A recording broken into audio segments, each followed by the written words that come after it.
The voice of Husker Nation is on the air. This is Hail Varsity Radio. Insight, opinion, expertise, along with the biggest names talking Nebraska sports.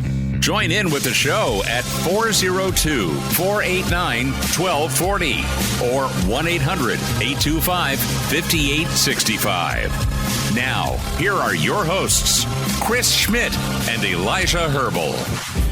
Welcome to it, Thursday edition. It's Hail Varsity Radio. We're presented by Currency for all your equipment financing needs. Go Currency. Chris Schmidt, Elijah Herbel, as we are set to go with plenty of more recruiting news, win and a departure for Nebraska.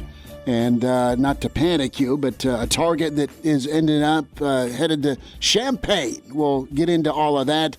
Excited to spend time with Phil Steele. College football preview 2023 is out. Excited to sit down with Phil Steele. We got a chance to do that a little bit earlier. You'll hear that conversation in about 15 minutes. All the insights and out on Nebraska, the Big Ten West, and then we'll zoom out and get the look at the playoff run and some of his top tens. What's he think of the Big Red and the Big Ten West? So Phil Steele coming up in 15 minutes. Hour 2, Gary Barnett, and then open phones from 5:20 on if you want to jump in. Can do so with Hail Varsity Radio different ways. 489-1240, 489-1240, or 800-825-5865.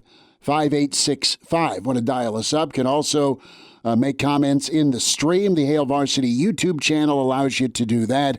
Or on Twitter, Hail Varsity Radio, Twitter at HVarsity Radio, and different Facebook outlets as well.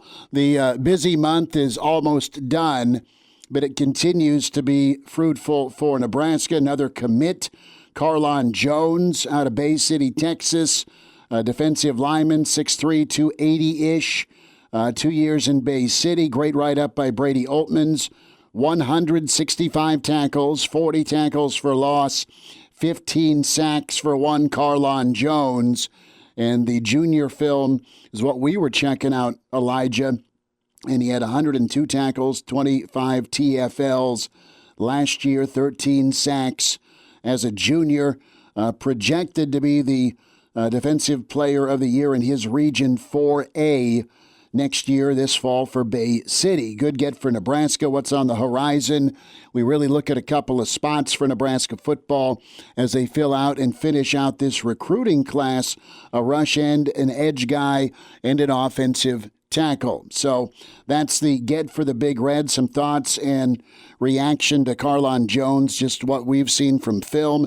And you have Caleb Pyfrom of Omaha Central, really talented offensive lineman, was in the mix for Nebraska, ended up choosing Illinois earlier today, also Minnesota in the thick of that recruitment. But Pyfrom is just uber talented, and, Coach Bielema and company do it right on the offensive line. So can read into that some different ways. Illinois winning out. I know Pyfrom wanted to play offensive tackle.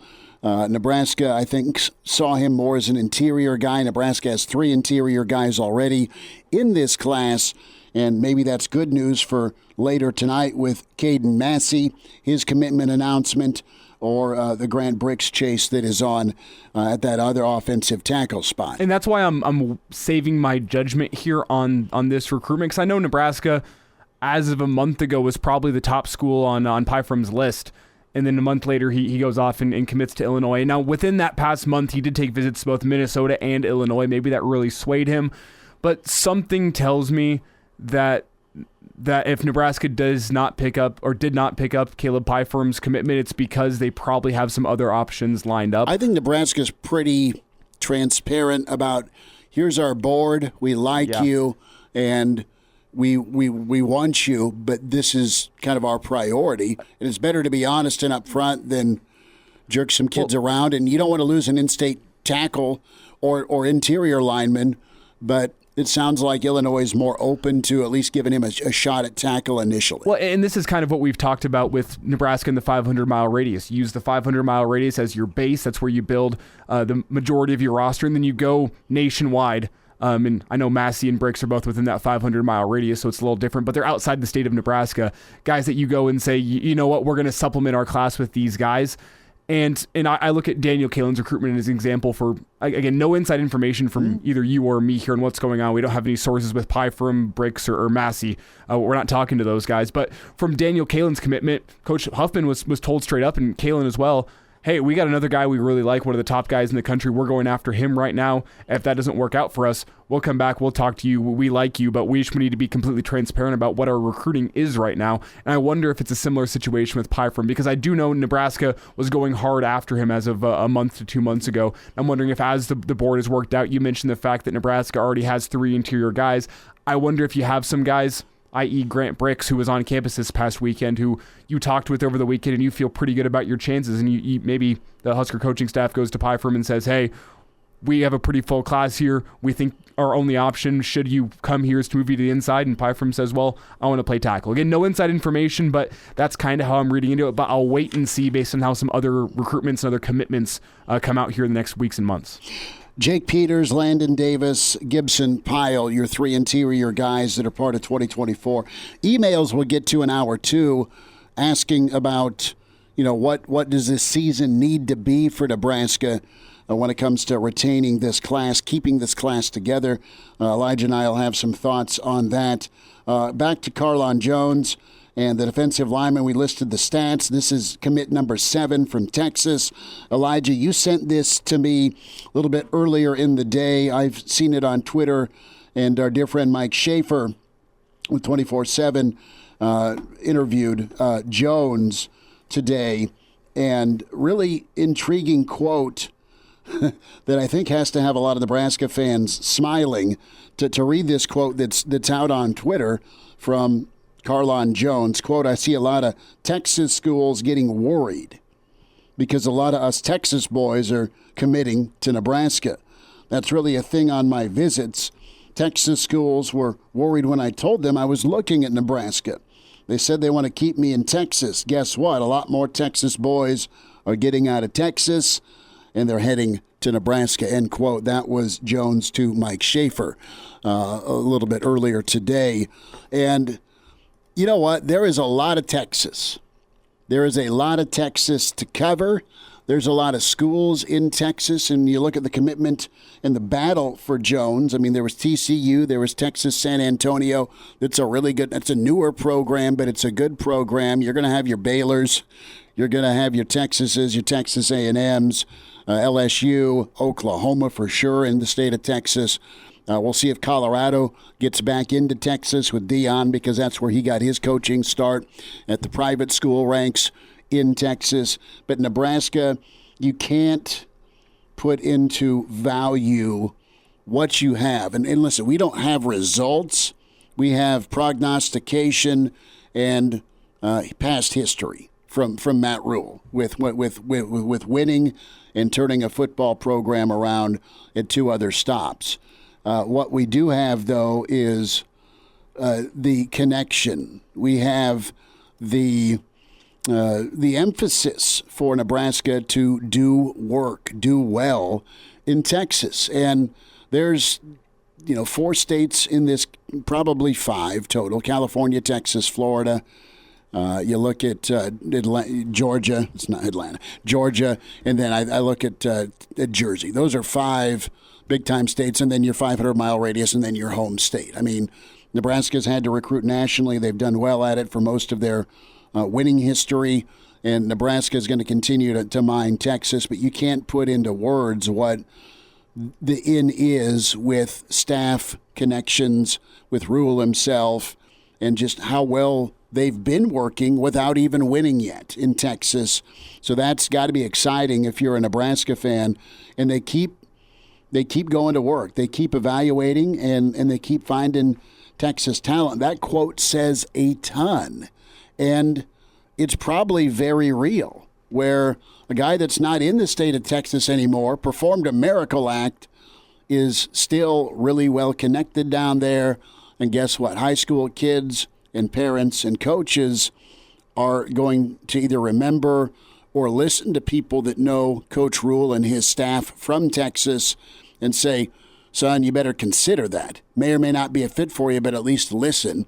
That door is propped open for more work to be done in Texas for Nebraska. And one of the things that Carlon Jones mentioned following his commitment, again, credit to Mike Shea for his story in 24/7, was that Matt Rule's willing to move mountains, essentially, to make Nebraska the best school for kids in Texas. And the example that Carlon Jones used was, hey, he got an airline to get direct flights from Houston to Lincoln, and not only Houston to Lincoln, but also Dallas to Lincoln. And Austin to Lincoln. There was just that element of, wow, like this Matt Rule guy, he's got pull. Like, I wasn't sure Nebraska's the best spot for you, but guess what? My parents can go fly up to Lincoln whenever they want for a cheap rate on a new airline that Matt Rule made happen. And do I actually know that Matt Rule made that airline happen? But it sounds good. No, but it sounds good. And hey, guess what? The airline brought Matt Rule front and center whenever they announced the stops in Texas, Houston. That was brilliant. Brilliant. Absolutely brilliant. Brilliant on both the airline and Matt Rule's part. I don't know if Matt Rule actually made that happen, but hey, it kind of makes some sense that your head football coach says, you know what, I need some more consistent travel down to Texas to make it happen. So is this how it worked? And if it, this is cool. If I'm airport authority or trying to bring more flights to Lincoln or Omaha, and who's the first person you call aside from the different airline companies? Hey, are you interested? Can we work something out? Is this a possibility? Is the second guy you call or gal to call you the football coach? Hey, what do you need? Where would your destination be? Well, I kind of like Dallas. I kind of like Houston. I think Austin's a cool town. What do you think? Just give me a direct.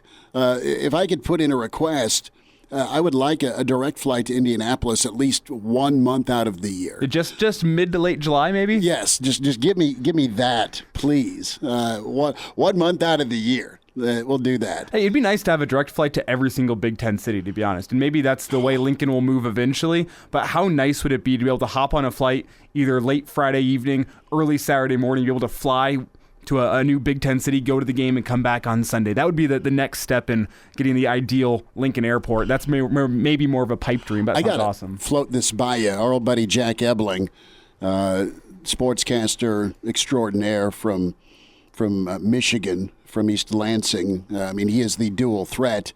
He is the sportscaster of the year in radio and in writing, 3 times over each way. So he's got a trophy shelf.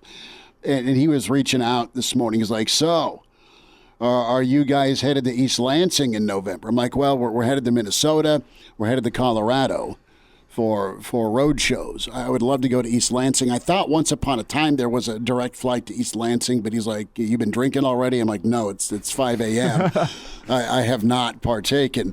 But I'm floating that out there. How would you feel about a Sparty roadie in November? Do you want to wait? I've already talked about it. Yeah, do you want to wait and see? I've been trying to talk my brother into it, and I think we may be headed up there to East Lansing. If you're in, hop in the car. We'll make it a real roadie. Oh, wow.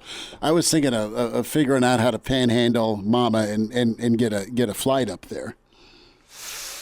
Best I can do is a road trip. Too bougie? Yeah, well, I guess you're road tripping more than me this year, so maybe that's. I like a good road trip every once in a while. And I think it's East great. Lansing, I've been near the East Lansing area. There's one time I had to help my uncle out and drive some trucks back from Michigan back to his business. I think it'd be awesome. We could make a pit stop in South Bend to go see Touchdown Jesus too on the way. I know that's right off the interstate, so maybe that could be cool. But anyway, back to Carlon Jones here. Schmitty, we've gone off into the weeds just a little bit here. Thinking out loud. What do you think of Sparty? But no, Carlon Jones, big get. Film wise, what sticks out? I think he's big and he's talented, but he's physical, but he moves really well. Yeah, he's in a 6'2", maybe 6'3". He's called 6'2.5" on his recruiting profile, so I tend to round down by a half inch. We'll call him 6'2", and 275 pounds according to his recruiting profile, which is it's thick, but his athleticism from that build is actually pretty impressive in my eyes. I'm not going to sit here and tell you I can see his college future and I can see he's under-recruited, but he's one of those guys where based on his film, based on his stats, he had 101 tackles from the defensive line last season, which For comparison, we were all oohing and ahhing at Eric Fields, a linebacker, had 130 tackles last season in 10 games. Yeah, Carlon Jones went and had 100 tackles from the defensive line position, which is really, really impressive. Combine that with 13 sacks, pretty much one a game for Carlon Jones. And I sit here and I wonder why he's a 3-star recruit. Maybe it's because there's so much talent in the state of Texas that occasional guys get overlooked. Maybe it's because he's only 6'2" and the prototypical defensive lineman has a little more size to him, especially in the Big Ten. But he doesn't look like a 3-star to me. And the number one person that his film reminded me of is a guy I played with back in high school, ended up going off to Wisconsin, Bryson Williams. I really think their film is really, really similar in that they have some overwhelming strength that they can kind of control their offensive linemen without firing off the ball that much. They can see all the backfield action. They can shed a block. And then what really impresses me is his short area lateral quickness. He can get from side to side very quickly to get around an offensive lineman. I don't think he's Big Ten ready, especially in a 6'2" frame, but I'm really, really impressed with the film that he's put on display. And again, my question keeps on coming back to, how is this kid a 3-star? Because what I see in the film, what I see in the measurables, what I've seen in his stats all show me that this is a high-level football player. What I see is just again, it's a highlight film. We always got to do that grain of salt, but he's hustling. It's not just let's penetrate the line and go kill the quarterback or run the ball carrier down. Though he does kill the ball carrier and the quarterback a decent amount. He does in this highlight reel, but he also on a bubble screen, or if the defender gets closer to the second level or beyond, he's running the offensive player down. So he's hustling after it. Good push again, really long arms. I like that length there. And then just point of attack, it's like he bides this. It's almost like Le'Veon Bell waiting to hit the hole. That's what Jones seems to do to me when he gets his hands on a guy and pushes. Phil Steele, all about the Big Red next. And now, back to Hail Varsity Radio. Back into it at Hail Varsity Radio. We're presented by Currency. It's that time of year to preview some college football, get the lowdown on Nebraska. The great Phil Steele with us. And Phil Steele's College Football Preview 2023 is out. All your newsstands, and can also log on philsteele.com to get a hold of that. Follow Phil on Twitter at PhilSteele042. Phil, it's great to spend a few minutes with you. Thanks for the time today. Hey, a real pleasure, Chris. Always enjoy chatting with you. It's that time of year. I think 63 days till kickoff. Nebraska ready to invade Minnesota, Boulder, and see how the season goes. We'll get to some Big Ten and some national thoughts as well, Phil. But you've been doing this for decades, and you've been able to analyze teams and coaches. And I want to get your take here on Coach Matt Rule as you've watched his career and your reaction now that he's in Lincoln. Oh, I tell you what, first of all, I'm glad he's back in college football because, following him when he was at Temple, the job he did there, taking that team to where he did, 2-10 his first season, 6-6 the next season, then a pair of 10-4 finishes was just outstanding. He went to Baylor, and I asked him the first year he was at Baylor the question everybody else asked him, which is, why would you take this Baylor job? There's all kinds of stuff off field, and it's going to be tough to recruit, and it's an unwinnable situation. I think he made a really dumb move here going to Baylor. Went 1-11 the first year, 7-6, and then 11-3, and built that team into a powerhouse. So I think he's one of the best college head coaches out there, which is a big upgrade from what Nebraska's had the last few years. That's been Nebraska's Achilles heel, right? Is just the hires and it not working out. Coach Frost was supposed to come in and fix and just never worked out. Coach Riley, Bo had won at a good clip, but never really got over the hump. I mean, it's been that same turnstile for Nebraska and a lot of programs. What did you glean from Coach Rule in your experiences talking with him at those jobs? What did you take away from him as the coach, him as the CEO? I think it's always, first of all, that he's had a plan coming in, and it's a plan that's worked at both places, and I think it'll work at Nebraska as well. The second thing is he's really you could talk to some people and you just think you're getting it straight from them. And when you talk to Coach Rule, you just think you're getting it straight. And I think that helps him on the recruiting end as well. I think he's somebody that you could definitely believe what he's saying. And he's got a purpose in what he's doing. And I just think he's just one of the best head coaches out there. Phil Steele's with us here at Hail Varsity Radio. And Phil, whenever you look at Matt Rule, and not just Matt Rule, but also the other new coaches in the Big Ten, do you expect there to be a learning curve as these guys come into the Big Ten and learn the league? Matt Rule's the guy that played at Penn State as a walk-on more than 20 years ago, so I think he's got some experience there, but we tend to see that whenever coaches come to the Big Ten for the first time, there's a bit of a learning curve that maybe takes a season or two to figure out how you win in the Big Ten. Yeah, and I think it's pretty much predominant in coaching overall the first year. And, it explains a lot of things. Give you an example, I talked to probably 120 to 125 of the head coaches this year. And I've done this for years and years. And almost every second-year head coach you talk to will start off by saying, Phil, we're in so much better shape than we were last year. Last year we came in, we had to learn the team, the players had to learn us. This and, learn your opponents are brand new. You have to prepare for all your opponents new as opposed to the second year. So any second year head coach will tell you how much easier it is in that second year. So yes, I think there will be a slight learning curve for Nebraska in year one, especially coming in off of what they have, which is basically 6 straight losing seasons in a row. I don't know if Matt Rule is going to be able to take this team up there in the contention for the West in his first year, but he's definitely going to have them more competitive, and I think it won't be anything like his first year at Temple or his first year at Baylor, where they had just one win. I think it's going to be a much better year for this year. In fact, I even put Nebraska on my most improved list. I expect them to get to a bowl game this year, but there will definitely be a learning curve. Phil Steele's with us, Hail Varsity Radio. Phil Steele College Football Preview is out. Can find Phil on Twitter as well at PhilSteele042, PhilSteele.com. So let's dive into a little bit on Nebraska. A lot of new faces. They went heavy in the portal. There's also some returning starters that a lot of Nebraska fans are waiting to have some breakthrough seasons, and I'm talking about the offensive and defensive lines. As you've examined Nebraska, Phil, what's your takeaway with the Big Red? Yeah, well, let's go position by position. We'll start with the quarterback spot, and when I went over the team with Coach Rule, he feels it's one of the team's strengths. Each quarterback brings something to the room. Of course, Jeff Sims, a likely candidate to get the start here, and he's a guy, I liked what he did at Georgia Tech. He's a guy that's very big.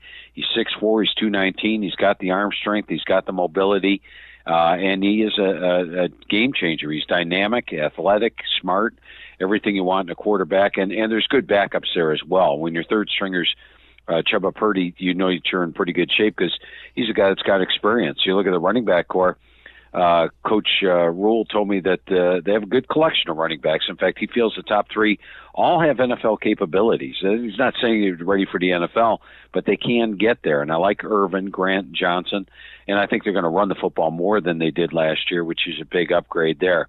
Now, the receiving core, they probably need some young guys to step up. I don't think there's overwhelming talent at receiver. I don't think there's a Trey Palmer out there right now, but maybe some of the young guys can emerge. That's one of the areas that I would put as more of a question mark would be the receiving core.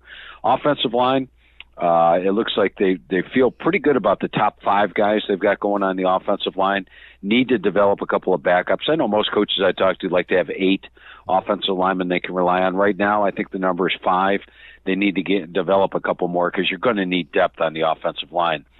Defensively, up front, they feel the top 4 to 5 defensive linemen are very strong. You're looking at, Hutmacher, Gunnarsson, Robinson, players like that. I think they're going to have a good defensive line. Linebacking core, you bring back guys like Reimer and Heinrich, but they may have trouble holding on to their jobs. You got Sherman coming in from Georgia. You got Bullock there. I think it's going to be very competitive at the linebacking. And then the secondary might be the strength of the defense. You got 2 good cornerbacks. You probably have 5 or 6 good safeties out there.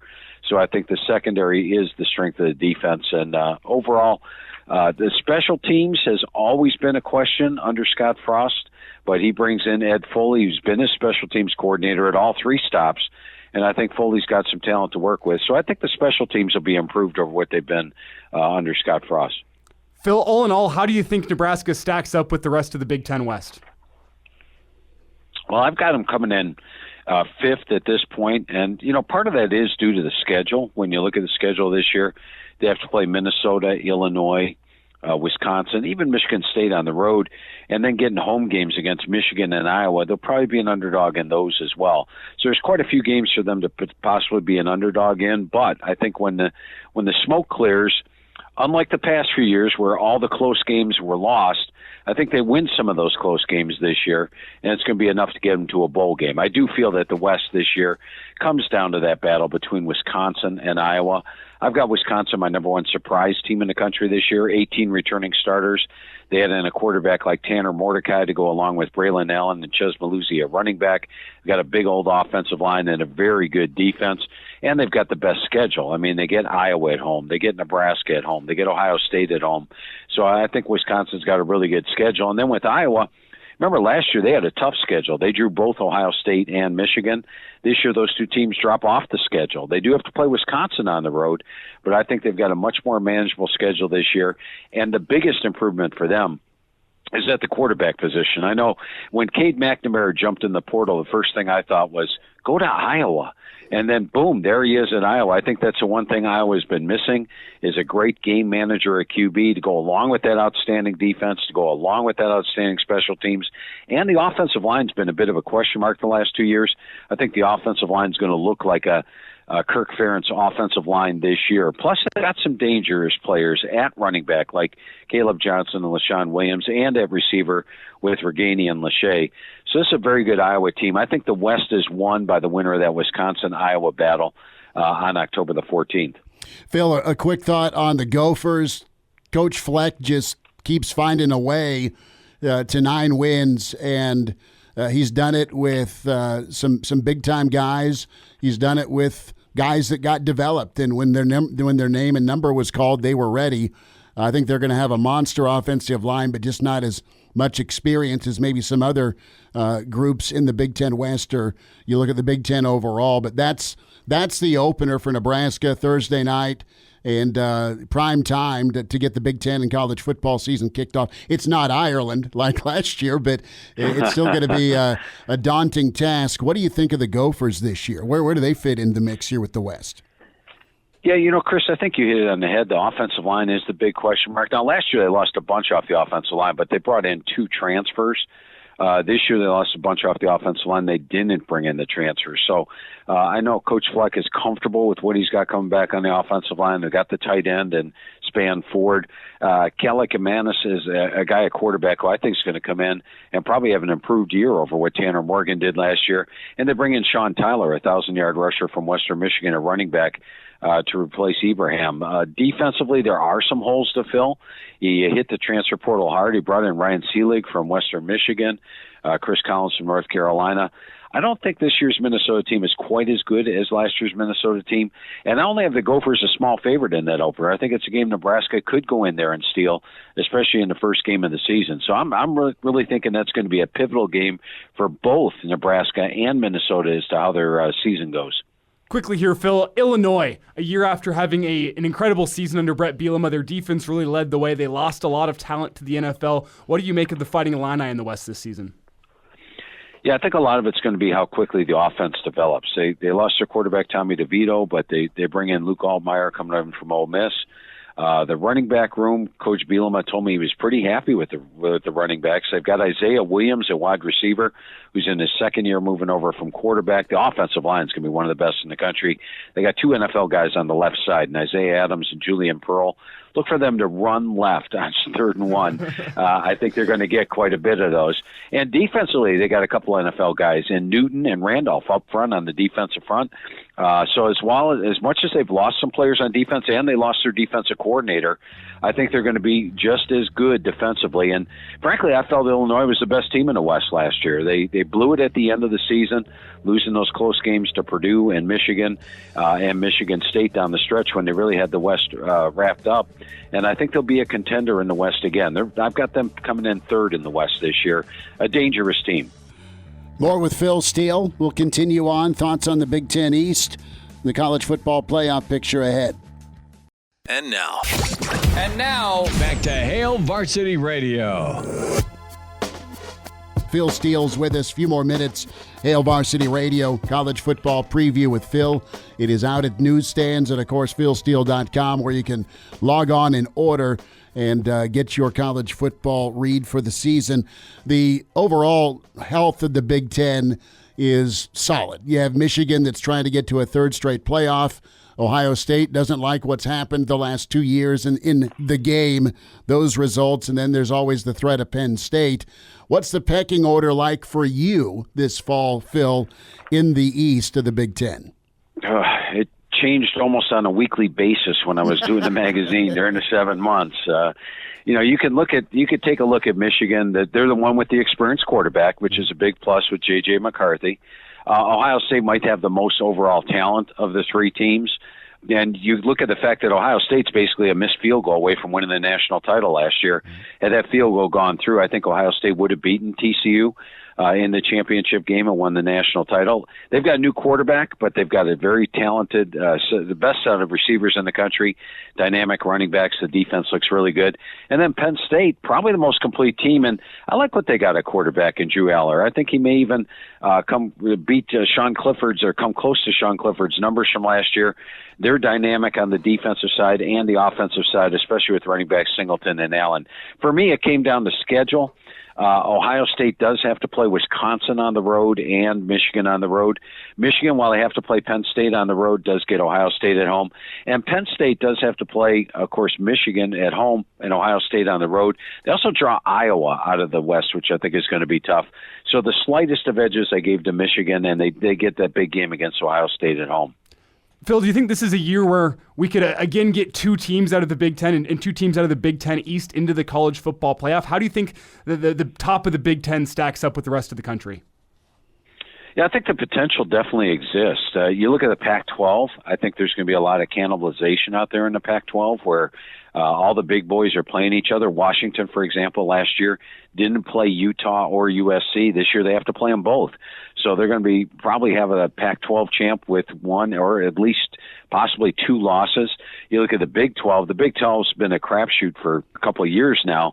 Who's going to win that? You can say Texas is going to win it, but every year people say Texas is back. Will they get it done? I think it's going to be tough for the Big 12 to come out of there because the bottom of the Big 12 can knock off the top of the Big 12 on any week. You go to the ACC, I do think they get one in. Clemson, Florida State, the winner of that one gets in. The SEC, let's put Georgia in, and then possibly an Alabama would be a likely candidate to get in. So I think the possibility exists for the Big Ten to get there, especially if it's Ohio State off a close loss at Michigan, their only loss of the year, or Penn State with a close loss at Ohio State and knocking off Michigan that gets there. I think the possibility does exist. Phil, want to go to the SEC, and you touched on Georgia, and Bama's trying to get back to being Bama. It was weird not seeing them in the playoff, and they lost 2 regular season games for the first time since that 2008 season. Horrible year. Right, yeah. Right. Horrible. poor St. Nick, right? But I look at Tennessee and how they're thriving and how dynamic they've been with Heupel, also with LSU, and their transition seemed to lack any hiccups. Do you look at LSU and Tennessee? Do they keep surging forward, or do they maybe take a step back? How do you look at both those schools that were so close to a playoff spot last year? Yeah, if Tennessee doesn't get upset by South Carolina on the road, they're in the playoff last year. And unfortunately, they lost their quarterback at the time. And while Milton did well, and I think when you look at Joe Milton, I mean, if you just look at this guy in the field, he is 6'5", 242 pounds. He can throw the football 90 yards. He's got everything you want. It's his third year in the offense. Can he match Hendon Hooker's 27-2 ratio last year? That's probably my biggest question mark. I think Georgia runs the table, probably wins at Tennessee. Tennessee's also got a couple other tough games this year. They have to play Alabama on the road. They have to play Florida on the road. They have to play Kentucky on the road. And, of course, Georgia at home. So a pretty tough schedule for them. I did pick Alabama to win the West. I think LSU last year, if you looked at them early on, they were far from an overwhelming team. I mean, they needed to come back to get past Mississippi State, needed to come back to get past Auburn, got blown out by Tennessee. They were 4-2 at that point. Folks were wondering if they're going to make a bowl game, and then they played their best ball down the stretch. Now they've got 15 returning starters, but they also have to play a tough road schedule, including Alabama on the road. So I went with Bama to win the West this year. And if you're looking for a team that could surprise out of the SEC, I'm going with Texas A&M. They were just 5-7 last year. But last year when I was going over the team with Coach Fisher, he would pick out different positions like the offensive line and say, Phil, we're going to be really good on the offensive line next year. In fact, last year they were bottom 10 in my experience ratings. This year they're in the top 10 of my experience ratings. They've got 10 returning starters on offense, 10 on defense. Fisher's had some exceptional recruiting, tons of talent. And even though they struggled in a 5-7 season last year, remember they beat LSU and they were at the 2-yard line of Bama on the last play of the game with a chance to win that one. So this is a very dangerous Texas A&M team that gets Alabama at home. Phil Steele is with us here, Hail Varsity Radio, previewing the 2023 college football season. And Phil, you mentioned Texas A&M. Are there any other teams in the national landscape of college football that you think they get a couple breaks, they get a couple wins, they could be a team we're talking about in the national landscape of college football come late November? To qualify for a surprise team, you have to be a non-top 10 team at the start of the year that has that shot.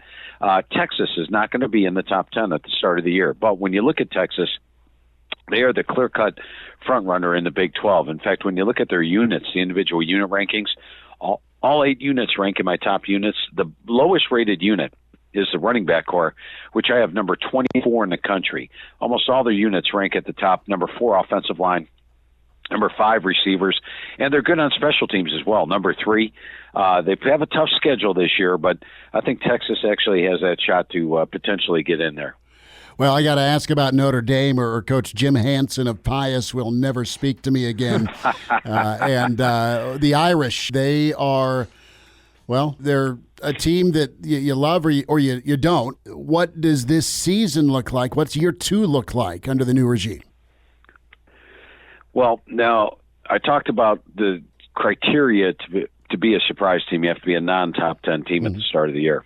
I have Notre Dame as a top 10 team at the start of the year, else I would have had them as my number 1 surprise team. I think they're a legitimate playoff contender this year. Go back to last year. Marcus Freeman coached the bowl game, lost that one. Coached a close game against Ohio State, lost that one.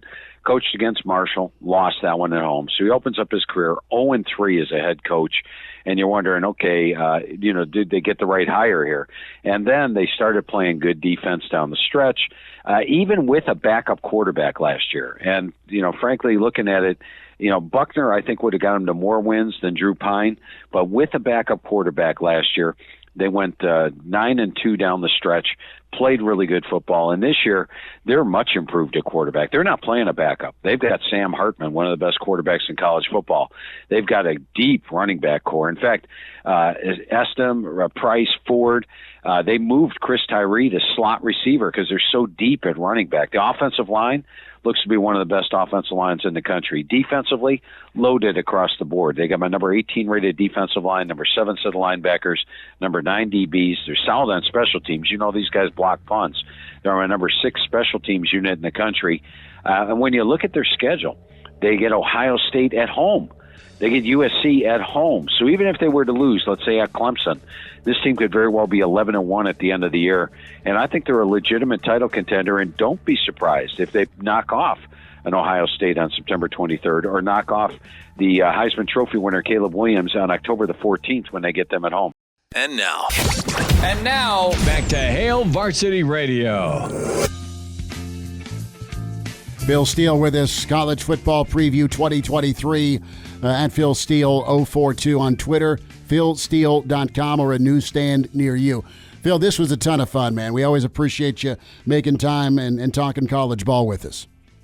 Hey, I always enjoyed the conversations, Chris, and we usually do this a couple of times a year, so I'm looking forward to the next time we do it. And just remember, though, one thing about the magazine this year, in past years, we have been everywhere, grocery stores and things like that. This year, exclusively Barnes & Noble and Books A Million. So I know there's Barnes & Nobles there in Nebraska. Barnes & Noble, Books A Million are the only two locations. Save your gas. Don't be looking at all the old haunts you used to go to get the magazine. The only two places that have it are Barnes & Noble, Books A Million. And then, of course, the website, if you go and order it directly from us at philsteele.com, we'll give you the digital version free. So you order the hard copy, we'll get you the digital version free. And we actually update the digital version all the way through the start of September. That is outstanding, Phil. We'll look forward to chatting again soon. And thanks again always for what you do with college football. Thank you, Chris. A lot of fun talking football with you guys today. We'll check in with Phil closer to the season, get some final thoughts, maybe in season. Phil's been gracious over the years, so good stuff. You just caught part of that. Want to hear more on the Nebraska preview with Phil Steele? You can check out the podcast, Spotify, iTunes, Google Play. I'll have it up in about 10 minutes. With Hail Varsity Radio, also the Hail Varsity YouTube channel will be there. We'll get a clip also about the Nebraska preview up on our socials in a bit. Reminder about your friends at Dyer Law. Congrats to Dyer Law. They took their fight in front of a federal jury in Omaha, and after days of testimony, the jury awarded their client $3 million in damages, which is huge. You can trust in the team at Dyer Law and help ensure your rights are protected and you get the settlement you deserve. Call Dyer Law today at 402-393-7529 or visit Dyer.law to chat with a trusted professional about your claim. That's Dyer.law, and the number for Dyer Law again at 402-393-7529. Hour 2 is pretty wide open. Thoughts, calls, emails we'll get to, and more of your response on the StreamYard page. Can comment that way with the Hail Varsity page on Facebook. Make that on the YouTube. I don't know why it's so hard for me to spit out, but the YouTube Hail Varsity page can communicate that way. Gary Barnett will get us kicked off next hour. Thoughts on Nebraska's recruiting process, their evaluation ability, and also making that jump from 8-man football to 11-man football. Coach Barnett recruited and got a look-see at a lot of kids from a lot of different levels, and he worked it both ways. He was the high school coach for a long time in his career, but also a college coach going to high schools recruiting. So we'll get some of that perspective from Barney here about 5:05. More on Nebraska's recruiting chase as they try and wrap up 2024.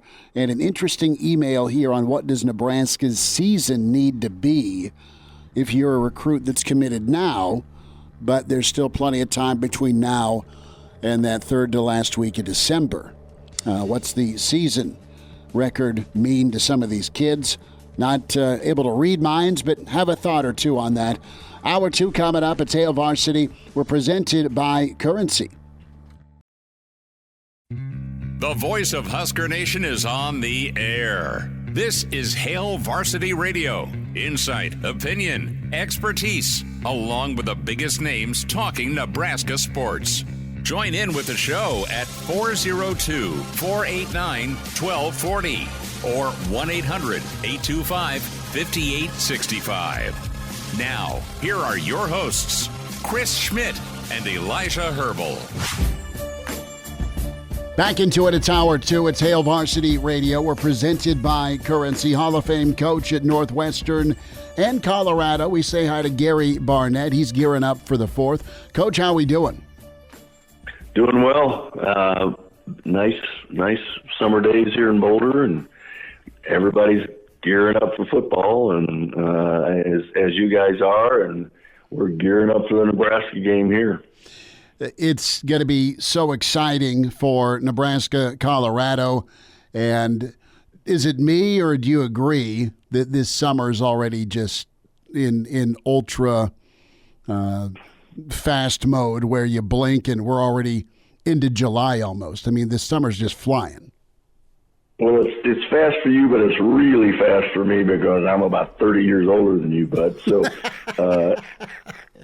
it's a blink of an eye, and we've been traveling, so it's gone really fast. So, yeah, I mean, I'm a month away from going to practices and And the hype is, of course, in the paper at your place and our place every day. And right now, Coach Boyle from the basketball team is in the World Basketball under 19 and under league coaching, and so everybody's following that. But yeah, there's something every day on football. So it's coming. It is. Can't wait. And how is Coach Prime doing? We know he had surgery last week. And what's kind of the buzz or the mood around Boulder right now with him? And I know the college football world, and we wish him a recovery, of course. Well, it's we only know what we get to hear. Gotcha. So it's everything's good. I mean, he's got everything pretty wrapped up, and it's you don't. I'm not on the inside like I used to be, so I don't hear a whole lot. I hear what everybody else hears. So I think he's much better. He's going to have another surgery on the other leg, I think, for another blood clot. And I'm not sure if it'll be this summer or when, but I know it's going to have to be pretty soon because he's prone to those things, and they can be very dangerous. Yeah, absolutely. Wishing the best for Coach Prime. Coach Barnett, let's talk recruiting, and Nebraska able to beat out some national heavyweights for a top tight end, anywhere between the second tight end in the country to the seventh, and he was just up the road in Ainsworth, Nebraska. Have you golfed in Ainsworth before, Coach? I haven't, but I would be looking forward to it if they have a golf course.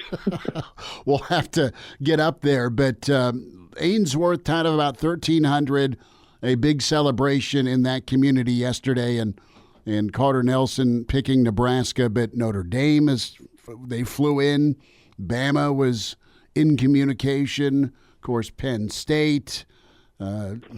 You go down the list, and I mean, this was a national recruit and a local recruit too, and Matt Rule won out. And what's your reaction to that? What type of importance do you place on it from one coach that's been in these situations before? Well, I firmly believe, because I was a high school coach for a long time, that you need to win your state and you need to recruit your state first. And, so I think for Matt to come in and be able to get the number of in-state guys that he has it's really important. I know how important it is to the people in the state, but it's also important for his program. So and a kid that comes from 8-man football now would be, 20 years ago, not that many people would have known about him, but because of technology now and those videos get out nationally and everybody gets a chance and they're covered so much more widespreadly around the country that everybody gets access to them. And so that's how all those schools find out about him now. It's much easier to find out about kids. You can't, they used to be hidden gems. Now they're out there, and, players are where you find them. And it doesn't make any difference whether it's man football, 6-man football, or 11-man football. They're there, and they still do things athletically that are above if they're that good, and it's easy to see. So you got to recruit your state first, I think, and Matt's doing that. And I think getting a kid like this is big. And just to read the communication that he has with the other kids from Nebraska who have committed, and that's how you get things going. That's how Coach McCartney did it. Is he had a big class of Colorado kids that he recruited his first year, and those were the kids that stayed with us and ended up turning the whole thing around. And they were committed. They talked over the summer. They did those sort of things. So that's how you get sort of that groundswell going of support and interest, and that's critical. The interest is really critical. Well, and you need that word of mouth, camaraderie, chemistry from in-state kids to influence one another. Let's do something special here together, but also kind of rub off on the out-of-state kids, because time and point right now, you haven't done anything yet on the field, so it's all kind of a feel. versus, proof out there, Coach.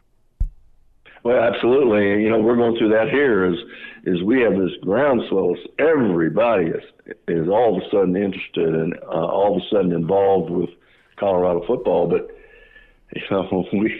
we haven't even had a full summer practice yet like you guys. So we'll see. Lots of things can happen, and it'll continue to grow. And then we'll have a season, and at the end of the season, we'll be talking about how things went and whether they went well or they didn't. But it's that time of year when everybody's thinking about it. Gary Barnett's with us, Hail Varsity Radio. Coach, wanted to get your thoughts on being both sides of the situation. You were a head coach that recruited in states and able to connect with high school coaches. You were also a head high school coach that had college coaches come to you. What was important to you as a high school coach when the college guys came in? What did you need and want to hear from them when it came to talking to and about one of your players? Well, you talk to a lot of coaches that come in, and then they sit down with the players. You wanted to sort of read between the lines and find out whether or not, where they rank with these coaches, because a college is going to offer 90 scholarships hoping to get 30. Right. And where is this player in that ranking? That's where I want to know. But most importantly, I sat in on every home visit.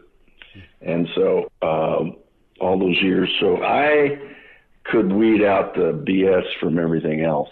And I would listen to what was said and the discussion. I wouldn't be in the discussion, but I would listen. And then when the coach would leave, I'd stay with the family and we'd discuss what just happened. So I just tried to monitor all the BS and say what's real and what isn't real, and then let them make a decision. I didn't get involved with the decision making at all.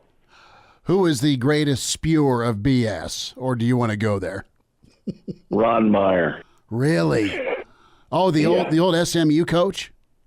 Yes. Really? So yeah. What was how is he so gifted? Tell me.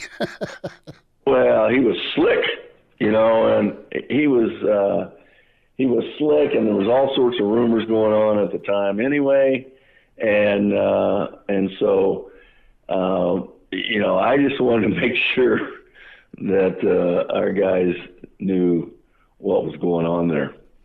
So Ron was Vegas and then went to SMU. You've got the ESPN 30 for 30 Pony Excess. Go check that out. I know it's a few years old now. And then he bolted off to Indianapolis. So he had most of his career with Eric Dickerson between the NFL and in college. But yeah, you want a glaring example of missteps and quick success. There's SMU about 40 years ago, Coach. Yeah. So it's but anyway, I would just sit in and make sure that parents understood what was being said and the player understood. Gary Barnett with us, Hail Varsity Radio. Coach, a couple of 8-man players that come to my mind on the national scene. You've got Rashaan Salaam that was standout at Colorado, Dallas Clark at Iowa. Is there hesitation with 8-man or 6-man when it comes to recruiting a kid, getting a scholarship, and then seeing the worry if he'll translate to Big 10, Big 12, Big 8, whatever level, making that transition?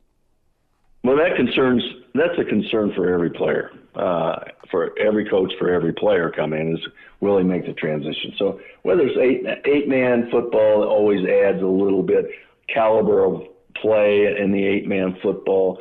For example, Rashaan Salaam's coming from California, San Diego area, where there's 1 million players and good players. So, he was coming from a fairly competitive atmosphere there.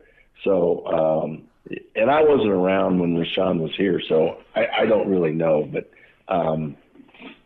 that's always a concern. But players are players. You know, we had a great player here that was he was a quarterback, great player in 8-man football out in Simla, Colorado, and he ended up going to the NFL. Was a punter in the NFL for 8 or 9 years. So we always worried if he could count to 11 instead of just 8 when he was throwing the football out there.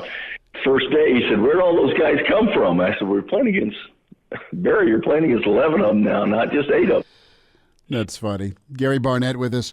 Coach, a thought on what seems to be Coach Rule's process, where they'll get film of a kid. They'll either invite a kid to camp for an unofficial, but they'll get kids on campus to camp. They'll test the kids. And then there's been instances of offers made to guys that may have a lot of stars, or some guys that have no stars, but they're very early to offer. Sometimes the first Power 5 to offer, if they like what they see, the in-person evaluation, the kid will mull it over, and then the fit is real between the player and the coach. You get the offer, then you get the commitment. That seems to be the process. Is that similar to how you did things when it came to recruiting? Sure. Yeah, sort of the way everybody does. The only difference was, you know, my last year was 2005, and so the NCAA would not let us make an offer during camp. We had to call 2 days later or a day later and make an offer. So we weren't there to high five or get a commitment, but you could not ask the question or make the offer while he was at camp. So it was a little bit different then. Mm-hmm. Coach, we'll wrap up. Want to get your thoughts here on the Big Ten West as we're in a little bit of a lax period before the summer session's going for kids, but fall camp has not got going here. If you look at the West right now, you look at, Nebraska's unknown, Wisconsin's unknown with 2 new coaches. You have Iowa and Minnesota there. Of course, Northwestern's trying to bounce back. On the preliminary part of things, what's your early impression of this last hurrah with the West? Is there a team you think could emerge? Is there a favorite? Is there a dark horse? A team you're particularly interested in here as you look at the West here in 2023? To me, Chris, I look at that and I see the whole thing up for grabs. I think there's, Northwestern's got to get better, but everybody's about the same, and everybody's got a lot of promise, and everybody's got liabilities. So I don't see there being a clear-cut favorite. You might say Minnesota just because they've been there, or Iowa because they're so consistent year in and year out. No, I think this thing is wide open, and it's going to be an interesting battle. It's a lot more interesting than the other side, but the other side's got 3 teams that can play that can do a lot of things. So I think it's wide open. Yeah, it's going to be exciting. Okay, are you the guy that does the fireworks for the neighborhood, or do you go watch somebody else's fireworks? Where is Coach Barnett at when it comes to spending on fireworks? Are you into them? Do you love them? No. I value my fingers and toes and eyeballs and my wallet. So I watch people do it. I want no part of that stuff. Even being a Missouri kid, we always had to make the hush-hush roadie down to Missouri across the border to get the good stuff. I know, but no, I never. The only thing I used to do is we'd buy these little firecrackers and throw them at our little army men that we had in the yard. We try to blow up one of the other guys' armies, but that was it. Never did it. So, Coach, enjoy the 4th. Always appreciate your time. Take care. All right, Chris. Great being with you. Good to spend time. Great perspective on recruiting from Coach Barnett. Love the Ron Meyer story, the king of BS. And Barnett, kind of a 180 from the Pirate. The Pirate would always fire up Roman candle fights in Wyoming. Maybe we can get. I'm a big firework guy. Love me some fireworks. Well, you can buy them. I'll just watch them. And now, back to Hail Varsity Radio. Open phones here till 6, 489-1240. Emails to get to chris@hailvarsity.com. Some of your comments in the stream as well we will read. You can contribute that way. The Hail Varsity YouTube channel, if you so choose. Also, Hail Varsity Radio Twitter feed at HVarsity Radio. So good stuff from Coach Barnett. Phil Steele, Last Hour podcast is there for you. Spotify, iTunes, Google Play. The whole show or just part of the show you want to hear available for you. So going to head to an email. This came in from Mitch and interested to share it with you, Elijah. Also, we'll get an email from Steve as he's in the inbox as well. And Mitchell wrote this in this morning. And you've had another addition, 22 commits, Carlon Jones, the latest, Bay City, Texas, defensive lineman. So Nebraska, when it comes to recruiting rankings for 2024, the 24/7 site has Nebraska now in the top 10. Top 10 in recruiting, number 9, as they are in front of LSU and Oregon. So Nebraska and Coach Rule and company doing some excellent work. And they have had a plan, and it's been carried out to a T here this June. So Mitchell writes in, Chris, currently Nebraska, when he wrote this, they were at 14th. The recruiting rankings, do you think how this season goes will affect how the class ends up? If Nebraska finishes sub 500, does Nebraska lose a couple of recruits and get knocked out of the top 20? Or if Nebraska has a magical season, they finish 8-3 or better, do they bump into the top 10? Love to hear your thoughts. So Nebraska right now sits at that 8-9 range with 24/7, and they're in the teens right now with some of the other services. You look at On3, you look at Rivals. I don't have either of those numbers up, but Nebraska's done work. You've got a commitment coming from Massey tonight. Where will he end up? That's Nebraska's offensive tackle. Target also Bricks, talent from Iowa. Can they get in with Bricks and close on him and sway him away from Kansas State? Another edge rusher Nebraska's in the market for. All of that being said, I think if Nebraska is competitive, I think if Nebraska gets to a bowl game, I think it's just gravy. Nebraska and Rule, listen, I'm not on the inside there, but I will say this. Nebraska's going after a certain mentality, and they're going after a mentality. They've built this class, and you've heard Coach Barnett talk about it, with a lot of the in-state kids and the players genuinely hitting it off. You hear it all the time in recruiting, and you've heard it with different coaches here about the family atmosphere. You've heard recruits talk about the family atmosphere for a long, long time, but it feels like there's really a player-to-player connection and a believability with Coach Rule and his plan. And it's worked in the past. It's going to work again. Here's the program outline, and here's you individually, what we see you doing with contributions, offensive, defensive line, skill spot, secondary, whatever. But I think that's all laid out there. And, all right, you test where we want you to test. You're fast, you're tough, and you're buying in. You want to be a part of this before any proof on the field. I mean, a lot of those yeses, I don't know how many, it's not that they didn't outlast or outfight some of these other programs. They did. But when push comes to shove, I think Coach Rule and company, how hard do you want to have to talk somebody in just to lose them if they're unsure? And I think part of the message with Nebraska's recruiting right now is we really like you. We want you to be a part of this. And if you trust in us, it's going to be okay. And if the kid says yes to all of that, then that's when they accept the commitment.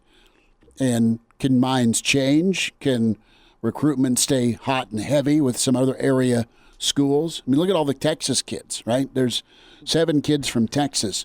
Don't kid yourself. There's other programs in the state of Texas that want that kid Nebraska just got.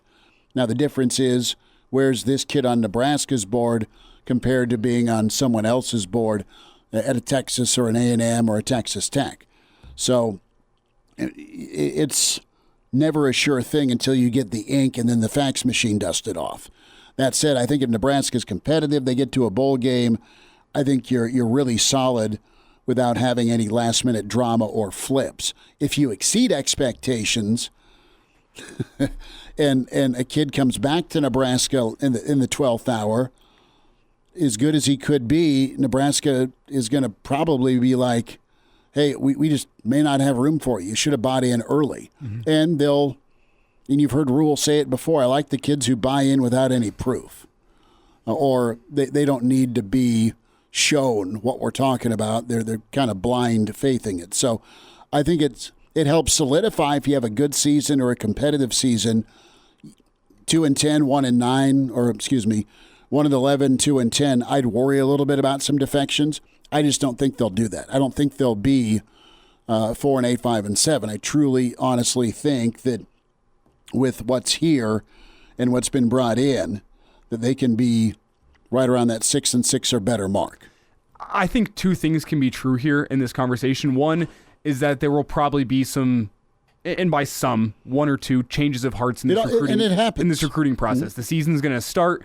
You're going to realize, you know what, I'm playing my fall season here. There's a lot of people watching me close to home. I want to stay close to home, or something along those lines. I will also say I don't think any possible defections will be as a result of the results on the field next season. Because there's multiple ways you can spin it if you're Matt Rule and the coaching staff. And let's be honest, recruiting is very close to sales. And how you can sell this is really not dependent on how the season goes. If you go, God forbid, 2-10 next season, I think you can look at these recruits that were in this summer and say, see, this is why we need you guys in the boat. You guys now have a chance at some really early playing time if you come here and you compete, because clearly we need a talent upgrade on the field right now, and you guys are that talent upgrade. So we can get you playing time early based on the results this year. We're looking to flip this thing around now that you guys are going to be on campus. On the flip side of things, you can sell an 8-4 season and say, see, look, I told you guys the results were going to come. The results are starting to come, and now you guys show up to campus next year. This is just the start, fellas. This is just the start. We're taking another step up once you guys get to campus. I don't worry about the results in the field impacting the recruiting, because as you kind of laid out, these guys are here to win football games, yes, but they know that there's a family environment here. They recruited to the coaching, or they committed to the coaching staff. They like their position coach. They like Matt Rule. They like the guys that are coming in here with them. I don't think the results in the field are going to matter very much to the class of 2024. Maybe there's one, maybe there's two kids in there that say, you know what, 2-10's not for me. There's a guy that's entrenched in his position right now ahead of me, and I don't want to come sit on a bench for a losing football team for 3 seasons. Mm-hmm. That could very well happen. I don't think for the vast majority of this class that's going to be the case. Now, where I think results in the field will matter and what will be important in the composite rankings come January is the transfer portal.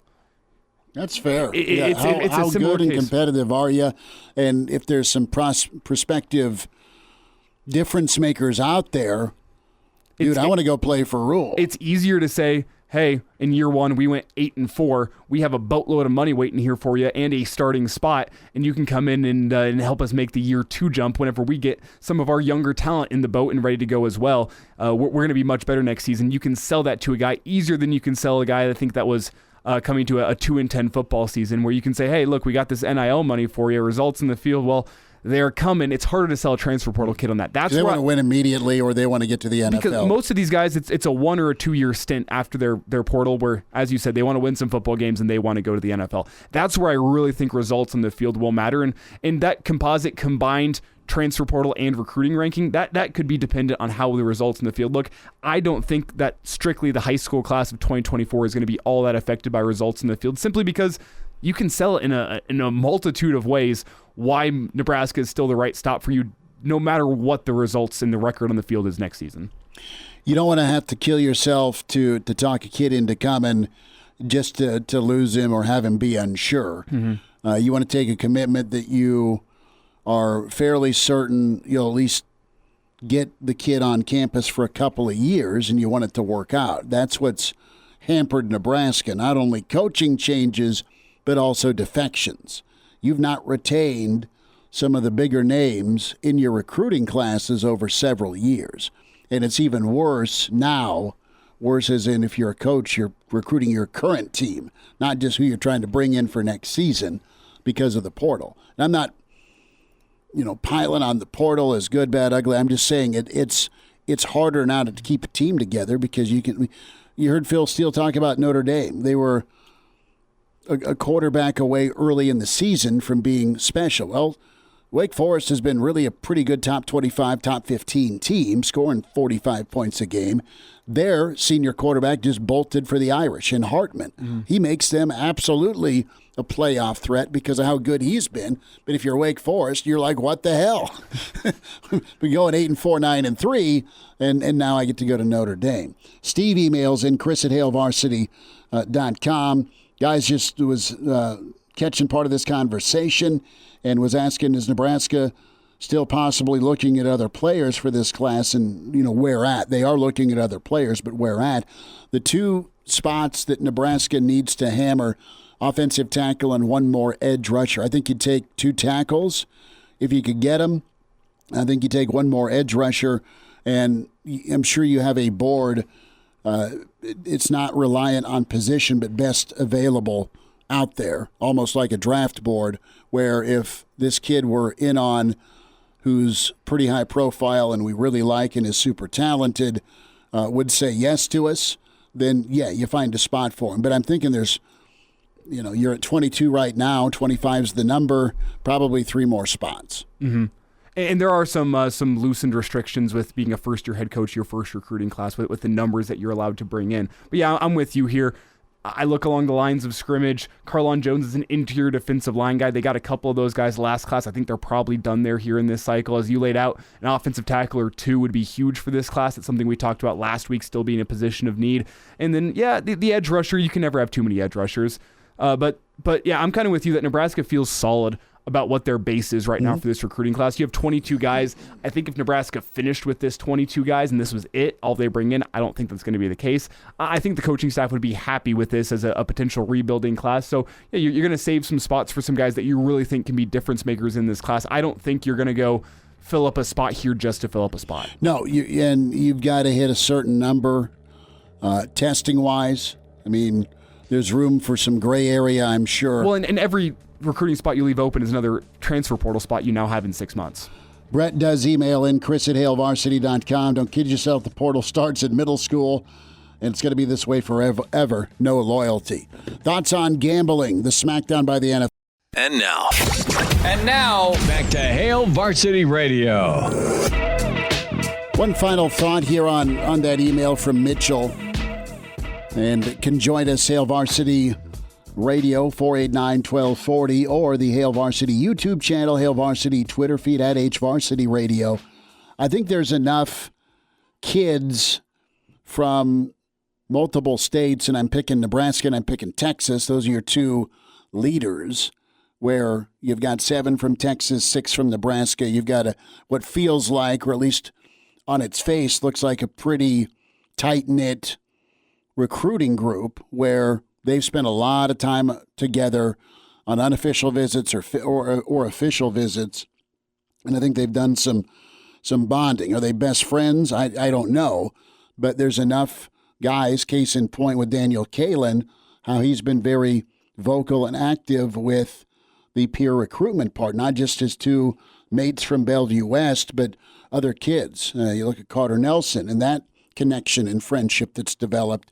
I'd imagine that the Texas kids are going to be talking to the other Texas kids, and then the 500-mile radius kids are also going to feel a connection, and they're not as far away from home as maybe some of the other kids in past years from Florida or even California, because those are the issues Nebraska's had, has been the kids from several states away that haven't stuck. And you know what? They've moved on, and best wishes to him, but that's been part of the void Nebraska's tried to fill is, all right, you win a recruiting battle, you don't even get a kid long enough to get him developed. And that's no-go for Rule and his staff. They want kids here. They want kids who want to be here. And, well, they want kids that aren't very far away or there's some comfort level. There's enough Texas down at 10th and Vine right now. it probably feels like a home away from home for some of the Texas kids that have committed. And like, when you talk about reasons to stick around, that's where year one could be important with 2023. Like, yeah, we're showing results in the field. No, by the time that you're a junior or a senior, you're going to win some football games around here, and your time is coming. That's a great reason to stick around, knowing I can play in front of 90,000. I can get taken care of financially. And you know what? There's proof in the pudding here that Matt Rule is rebuilding this football program. We see wins on the field in year one. That's why that year one is so important. On the flip side of things, another good reason to stick around, and maybe we need to get a concerted effort here, you got to get these new guys' girlfriends on campus. Reasons to stick around at Nebraska. You know, if the results aren't there, well, let's put in the woman saying, can't leave me. Find significant other, Alex, for 1,000, please. Find him the significant other. Reasons to stick around. Paintball with the coach, right? Ping pong with the coach. Smoking hot co-ed. There you go. So let's talk gambling here for a moment. The NFL handing down suspensions. Rashad Berry, Isaiah Rodgers, suspended indefinitely. Demetrius Taylor, he's a free agent. You have 2 Colts players that have been cut. You have Nicholas Pete Freer, also suspended 6 games. The evidence says this, 100 bets were placed, I think, by Rodgers. 1 game involving the Colts, and it was a prop bet, over-under on yards rushed for. And we're talking $25 to $50 bets, and nothing more than $1,000, and this guy's done. This guy's done for a while. The NFL has got zero tolerance with any betting on NFL action. Despite all the gambling dollars that come into the NFL, you just can't do it. College football's come out, and they came out with some revised rules when it comes to gambling. And the NCAA actually did some things that make sense when it comes to gambling. And the penalty here, the new penalty structures are pretty decent, honestly. So if a player wagers on their own sport at another school, the player could lose 50% of 1 season of eligibility. They also must receive education on sports wagering rules and prevention. There's some further betting violations when it comes to pro sports. It'll depend on the cumulative amount of money wagered, $200 or less. There's further education classes required, anywhere between $200 and $500. You lose 10% of the season, plus further education, $500 to $800. You lose 30% of the season, plus further education, more than $800. The NCAA reinstatement staff will consider whether further loss of eligibility is appropriate. That includes potentially permanent ineligibility. And is you there just can't bet, is what they're saying. Is there any sort of stipulation on penalty whether or not the bet hits? Because it sounds stupid, but I feel like that's like a little bit important here. Like if you're the idiot, so if you're a winner, so you might, if you're going to lose half your season, you might as well cash in with being right on the bet. Exactly. Like if you're wrong, I feel like the penalty should be less because clearly you didn't have any inside knowledge. If you did, your bet would have hit, and that makes it seem worse in my mind. Like if you put down $100 bet on the over-under on a win total in your conference and a team that plays in your conference, and you're wrong, the bet misses. Like, I feel like that's penalty enough. You lost some money and you look like a real idiot, and now everybody knows you were betting on the season. Like, maybe a little bit less of a penalty. Like, does it not feel worse to you that Isaiah Rodgers, that player for the Colts, his prop bet hit? He put $1,000 down on an over-under rushing total on a Colts running back last season. I think we can probably infer that's Jonathan Taylor. Deal. Does it not seem worse to you that the bet hits? Because that guy knows the game plan. Well, he knows what the Colts are going to come out and do, and he can feel good about his betting the over. Right, but just don't be an idiot. Whether you're practice squad or one of the 53-man roster, it's been laid out. You've seen people lose a season for betting, not on your own team or betting the over on what your top running back's going to do. He's getting the ball 35 times a game. At least he did when I played him in fantasy anyway. So, to me, you make enough. You make enough, and I think with NIL, you make enough as a player. I'm talking and counting other people's money right now, forgive me, but you make enough. You're not hurting now for air quote laundry money or money to order a pizza. You're taken care of. So just don't do it. Mm-hmm. Now, I'm unclear. Well, the way I read into this is you just can't bet, whether it be NBA, college for sure if you're a college athlete, NFL if you're an NFL athlete. They just want you the hell away from gambling. But I think you're good on blackjack. Maybe that's Hail Varsity Radio's advice to the day for all the young athletes out there. Stick to blackjack. Go play table games because the house always wins. And stay away from slots because you do lose on slots. Well, you lose on everything if you're at the casino, let's be honest. And listen, the house always wins. You just can't do it. It's been screamed at to these folks. The coaches have yelled it from the mountaintop to their players. And you got to sit in the meeting room one day each offseason and have Michael Franzese come in. And he's done that for years. And it's a different era now where I'm not saying players can't and won't be compromised, but it's not the story Barnett told us 3 weeks ago about the FBI showing up to his coach's office and saying, hey, we have wiretaps about a player, your running back, putting the ball on the ground on purpose. Or a situation where you got point shaving at Boston College in the late 70s because someone took an envelope from Henry Hill. We'll wind down a Thursday. Hail Varsity continues. We're presented by Currency. And now, back to Hail Varsity Radio. One final time on a Thursday, it's Hail Varsity Radio. Big thanks to Phil Steele. 2 full segments with Phil on the Big Ten West, Nebraska, Big Ten East college football outlook for 2023. Podcast will have both those segments for you. Spotify, iTunes, Google Play, also the Hail Varsity YouTube channel, the video portion of the show. Go there. And yes, Coach Barnett talked some recruiting on Nebraska's successful June. Big commitment tonight as Nebraska waits. A couple of offensive linemen are out there, still waiting on Bricks when he'll commit. Not sure when that will be, but Caden Massey going to give his commitment tonight. I don't believe I've whiffed on that. It has not happened yet, so we'll keep you updated there. Tomorrow on the show, Brady Oltman's back with us to put a bow on this recruiting week. Bill Dolman joins us, Jacob Padilla, as AAU ball starts up this weekend in the state of Nebraska, or resumes action. Reminder to get buckled up. 1 of every 3 fatal crashes in Nebraska involves an alcohol-impaired driver. Why take chances? If you drink, don't drive. A message from the Nebraska Department of Highway Safety Office. Last segment, we touched on gambling, the new penalties or the revised penalties for college football, and then the NFL still carrying a big stick and using it on anyone caught gambling. And if you are caught gambling, I have determined a way to take a lose-lose situation and make it potentially a win-win situation. So for any NFL players out there, if you're caught gambling... Advice from Elijah. After you've been caught, but before the suspension has been levied, okay?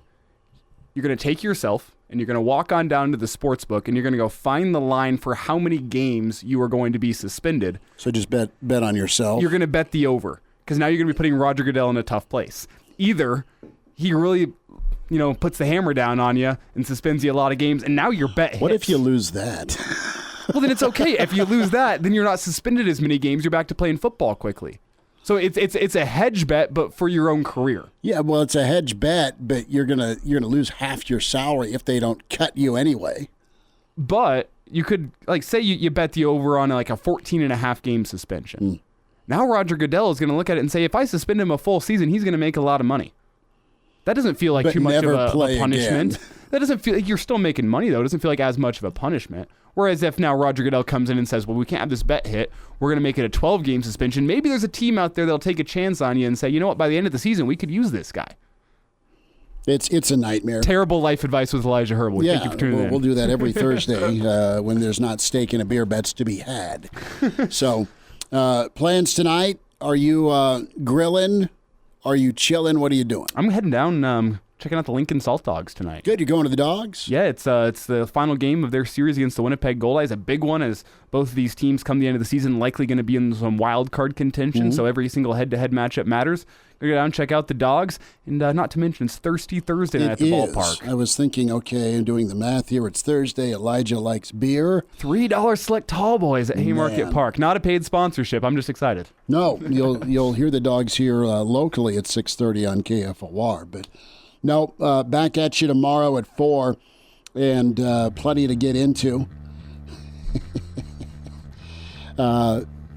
This is too good. I have one angel on one shoulder saying, "Go work out, fatty." I've got a guy with a pitchfork on my right shoulder saying, "Go eat wings." Ooh, I love wings. So I got to listen to the angel here. 4 o'clock tomorrow, Hail Varsity back with you, presented by Currency.